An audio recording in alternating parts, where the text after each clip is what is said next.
Depuis hier, le président de la République, général Mamadi Doumbouya, a entamé une visite de coopération, on va dire, bilatérale avec la Côte d'Ivoire. Donc, depuis hier, il est sur les terres africaines de Côte d'Ivoire, dans le cadre, bien sûr, du raffermissement de ces relations entre ces deux pays. Le président doit rentrer d'ailleurs ce mercredi à 15 h, selon un communiqué de la présidence. Général Mamadi Doumbouya est allé, bien sûr, auprès de son homologue de la Côte d'Ivoire pour, comment on appelle, témoigner encore une fois de plus sa volonté de renforcer ses relations avec ce pays ouest-africain. Oui, il faut dire quand même que cette visite intervient dans ces contextes où quand même la Guinée est dans une sorte de dynamique désormais en termes de diversification de ses opportunités de référence en termes de développement, parce que la Côte d'Ivoire, comme le rappelait hier, c'est un pays quand même, qu'on le veuille ou pas, aujourd'hui une sorte de référence en termes notamment d'émergence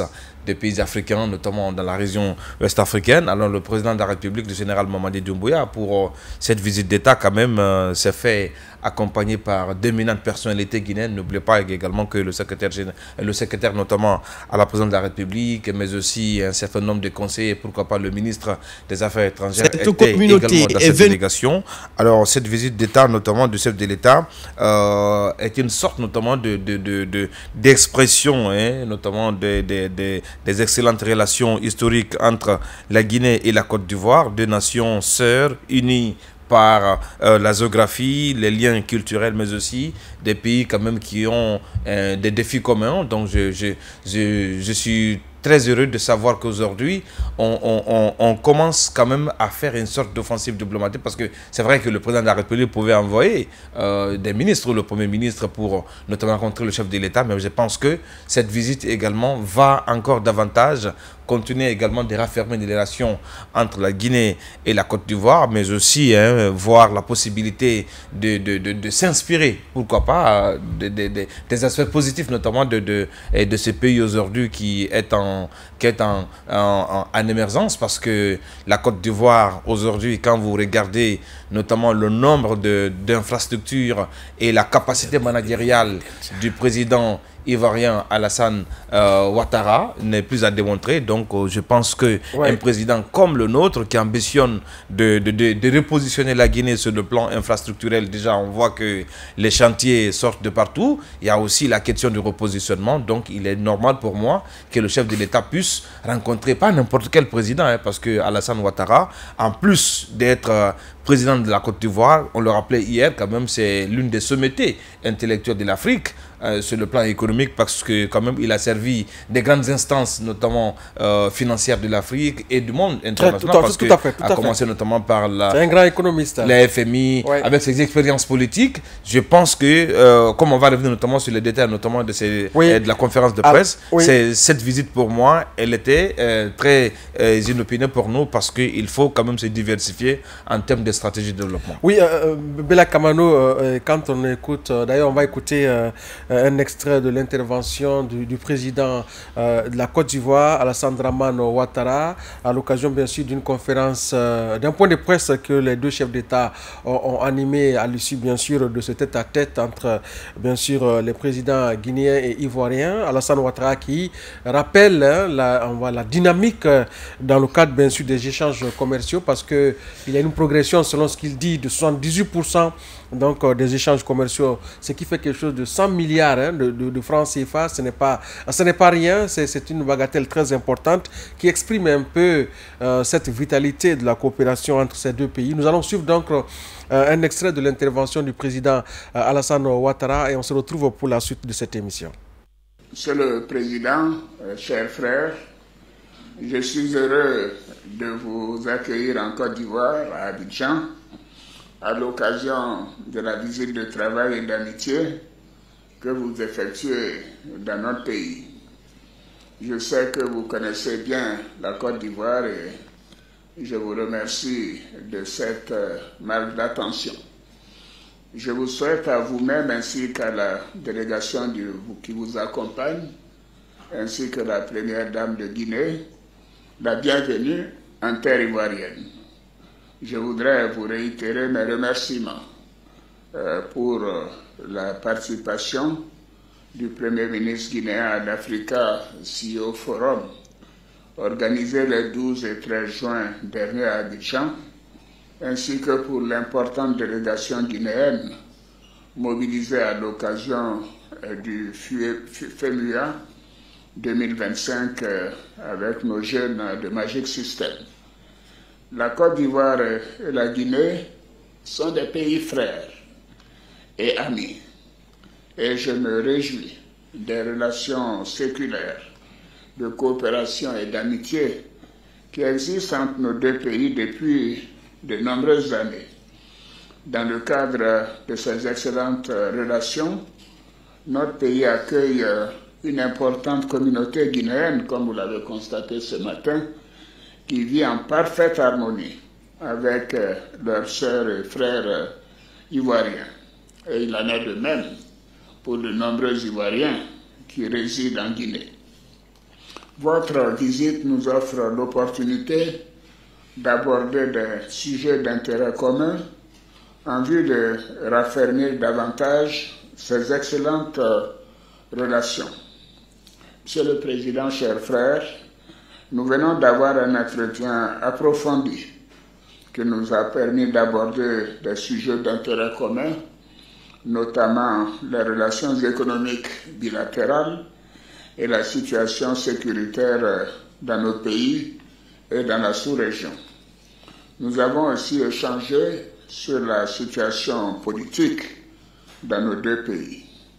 Depuis plusieurs mois, la Guinée traverse une étape cruciale de son histoire. La Côte d'Ivoire suit évidemment avec un grand intérêt cette évolution, ainsi que pour les efforts déployés pour retrouver la normalité constitutionnelle. J'ai été, avec le président du Ghana, l'un des chefs d'État à vous rendre visite après le changement en Guinée. Notre vœu est de voir la Guinée retrouver son lustre d'antan et poursuivre sa marche vers le progrès économique et social pour le bonheur du peuple guinéen. Je voudrais à cet égard vous féliciter pour les importants progrès réalisés dans le cadre du développement à travers votre programme Simandou 2040. S'agissant de la coopération bilatérale, nous avons observé une augmentation dans les échanges commerciaux globaux entre nos deux pays, qui ont connu une progression de 78% l'année dernière. Toutefois, ce niveau semble impressionnant, ce niveau d'échange d'environ 100 milliards ne reflète pas le potentiel économique de nos deux économies. Nous devons faire plus et mieux.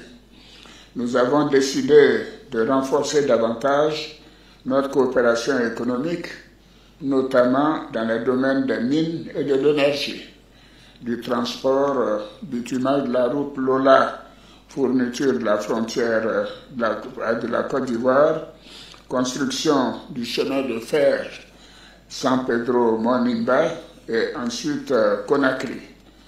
Nous avons aussi convenu d'organiser dans les plus brefs délais la 3e session de la grande commission mixte de coopération ivoiro-guinéenne et d'accélérer les travaux de délimitation et de matérialisation de la frontière ivoiro-guinéenne.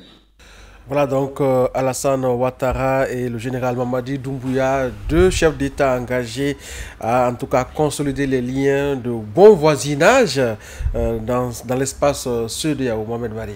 Non, je pense qu'on ne peut pas dire mieux parce que voilà, ce qui a été dit par le président de la Côte d'Ivoire, quand même, ça met en exergue l'importance de cette visite, notamment du chef de l'État, le président général Mamadi Doumbouya du côté de la Côte d'Ivoire, parce qu'on parle notamment d'intégration sur-régional en termes d'échanges, notamment sur le plan économique. On parle également de l'aspect notamment d'intégration sur-régionale avec des travaux désormais qui pointent à l'horizon en termes de délimitation et même de construction de routes entre la Guinée et la Côte d'Ivoire. Mais la partie la plus intéressante pour moi, qui est cerise sur gâteau, quand même, c'est la construction d'un chemin de fer entre la Côte d'Ivoire jusqu'à Simandou et Simandou à Conakry. Pour celui qui connaît un peu le flux en termes notamment d'essence commerciale entre la Guinée et la Côte d'Ivoire, je me dis que voilà, c'est une sorte de brochette des préoccupations des populations qui viennent d'être égrenées par le président notamment de la Côte d'Ivoire. Et moi je me dis qu'aujourd'hui, il n'y a plus à démontrer que la relation, c'est pas historique et même sur le plan coopérationnel entre la Guinée et la Côte d'Ivoire n'est plus désormais une sorte de passé, parce qu'on se rappelle le temps de Sékou Touré, il y avait une certaine incompréhension par rapport à la position politique. La Guinée à l'époque était décidée à aller dans la souveraineté et la Côte d'Ivoire qui a décidé d'être notamment dans la communauté française d'Afrique, la zone CFA, finalement, on voit quand même que ces deux pays-là sont en train de tourner en quelque sorte, notamment positivement, cette phase de l'histoire, parce que vous vous rappelez dernièrement la participation des premiers ministres guinéens, notamment à ces forums au niveau de la Côte d'Ivoire, mais n'oubliez pas également que le FEMIA, qui est l'une des grandes rencontres culturelles, notamment ivoiriennes, la Guinée était le pays invité d'honneur, notamment par... à l'initiative de groupe Magic System. Donc, moi, je me dis que c'est s'il s'agit de faire notamment des visites pour des chefs d'État, c'est ce genre de visites-là que nous souhaitons, parce qu'il ne faut pas juste aller faire de la figuration, juste pour des photos et des caméras et vous revenez. Là, on voit que c'est vrai que pour certains, cette visite-là, ça allait prendre toute une ou 2 ou 3 jours, vu le contenu et le résultat obtenu. Mais là, en 24 heures, si on parvient à mettre en œuvre toutes ces décisions, je pense que c'est une bonne aubaine pour la Guinée et la Côte d'Ivoire. Et surtout que, vous le savez, le président de la Côte d'Ivoire l'a rappelé, la Guinée est sur une dynamique notamment de repositionnement et de développement à travers le programme Simandou. Le programme Simandou, je pense justement. Et rien n'est plus beau que d'entendre notamment voilà, ces propos du président de la Côte d'Ivoire. Oui, 48 heures, Bella Kamano, de visite en Côte d'Ivoire pour le général Mamadi Doumbouya, ce qui exprime quelque part la vitalité de la coopération sud-sud, parce que c'est important que les pays africains puissent mutualiser leurs efforts dans le cadre du développement du continent avant de faire face aux autres entités, en tout cas aux autres continents, aux autres partenaires. C'est vrai que aujourd'hui le président Ouattara et le président Doumbouya ont bien compris cette portée d'une bonne collaboration entre les pays de la sous-région. Oui, bien entendu, je crois que c'est dans la logique du panafricanisme dans lequel s'est inscrit le président général Mamadi Doumbouya depuis qu'il est au pouvoir. Je crois que le discours qui vient d'être tenu par le président de la Côte d'Ivoire est un discours qui résume à lui tout seul les préoccupations des deux pays. Puisque le discours que nous avons suivi tout à l'heure, le discours résume le volet social, le discours résume le volet économique, il résume aussi le volet politique. Mais aussi, c'est un discours qui s'achève dans des perspectives, puisque le discours a été clôturé par la mise en place prochaine de la 3e session de la commission mixte mixte entre la Côte d'Ivoire et la Guinée. Cette commission, je crois, va se charger de poursuivre le reste donc des décisions qui seront prises au cours de cette rencontre entre le président Mamadi Doumbouya et le président Alassane Ouattara. Mais encore une fois, nous avons assisté à un discours qui aujourd'hui confirme et félicite à la fois ce qui a déjà été fait ici en République de Guinée depuis que le général Mamadi Doumbouya est au pouvoir. Vous avez suivi des propos qui viennent d'un président de la République qui fait aujourd'hui partie des présidents sages d'Afrique, puisqu'ils sont consultés non seulement par leurs pairs, mais aussi par des autres continents. Il s'agit bien entendu du président Alassane Ouattara, qui n'est pas tombé de la dernière pluie, hein, puisque Alassane Ouattara, vous parliez de son background, mais il faut aussi reconnaître qu'il est ce vieux routier de la politique africaine. En Côte d'Ivoire, il connaît presque tous les hommes politiques pour avoir été cet homme qui a géré la primature, qui a géré l'économie, qui après est devenu finalement président. Donc c'est un homme mûr qui prend la parole et qui tient des propos vraiment bien réfléchis. Il a rappelé qu'il a été parmi les tout premiers présidents à être là. Et vous avez suivi à l'époque le message qu'il avait eu lorsqu'il s'est entretenu avec le général Mamadi Doumbouya au moment où la tension entre la CEDEAO et la Guinée, et donc les acteurs de la transition guinéenne étaient vraiment à son paroxysme. Il a été l'un de ces présidents sages à se rendre ici aux côtés donc du président ghanéen. À leur retour, je crois, ils ont eu un discours qui a quand même apaisé à l'époque les tensions. Pour revenir maintenant à tout ce beau discours qu'il a tenu, je dirais tout simplement que nous avons écouté un discours, quelque part, qui reconnaît aujourd'hui que à l'intérieur de la Guinée, la situation évolue et qu'il faut l'encourager, puisqu'il a touché le volet politique en souhaitant que le processus en cours se termine de manière sereine et de manière apaisée. Ce qui veut dire qu'à côté, il reconnaît que le général Mamadi Doumbouya et son équipe sont en train de faire des efforts pour que ce processus-là aille à bon terme. C'est pourquoi il souhaite que la Guinée aille un peu vite vers le retour à l'ordre constitutionnel. Oui, l'autre aussi aspect que le président Alassane Ouattara a abordé lors de sa prise de parole, c'est bien sûr la situation sécuritaire dans l'espace ouest africain. C'est vrai que les pays sahéliens, à travers l'AES, se sont soustraits de l'organisation sous-régionale, mais en tout cas, ils sont géographiquement membres de l'espace ouest africain. Et donc, les enjeux sécuritaires que ces pays traversent aujourd'hui doivent intéresser les pays côtiers que constitue la Côte d'Ivoire, entre autres, et la Guinée. Donc le président Ouattara a demandé à ce que les chefs d'État mutualisent leurs efforts pour pouvoir réellement faire preuve de résilience par rapport à cette réalité sécuritaire dans l'espace ouest africain. Mais aussi, il a évoqué la question de la Mano River Union, parce qu'il est question, on en parlera tout à l'heure dans la suite de cette émission, de redynamiser cette organisation sous-régionale pour pouvoir réellement permettre à ces pays-là de pouvoir harmoniser leur politique de développement. Donc nous allons suivre l'autre extrait de l'intervention du président Alassane Ouattara et on se retrouve pour la suite de cette émission. Monsieur le Président, je voudrais aborder bien sûr la situation de la sous-région.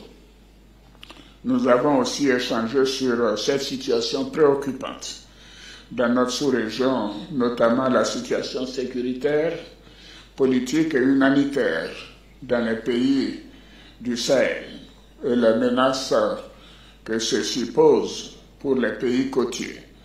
Nous avons décidé de continuer d'apporter une assistance pour permettre aux pays du Sahel de faire face aux besoins humanitaires et sécuritaires, et parce que nous sommes tous concernés par ces situations difficiles.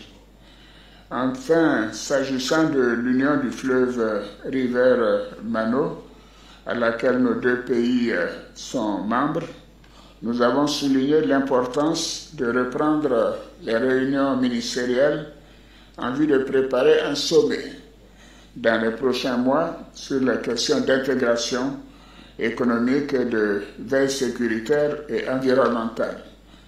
Je pense que si les pays concernés arrivaient à développer le commerce et les échanges entre eux, cela serait un premier noyau d'intégration utile. Monsieur le Président, pour terminer, je voudrais vous réitérer mes remerciements pour la qualité de nos échanges. Je forme des vœux pour le bon déroulement du processus engagé en Guinée et vous réaffirme la disponibilité de la Côte d'Ivoire à œuvrer au renforcement des relations historiques d'amitié, de fraternité et de coopération entre nos deux pays et aussi je reste disponible pour tout conseil que vous souhaiteriez que nous puissions vous apporter. Je souhaite bien évidemment l'apaisement en Guinée pour permettre des élections apaisées comme nous avons l'intention de le faire en Côte d'Ivoire. Très bien, donc la Guinée et la Côte d'Ivoire, deux pays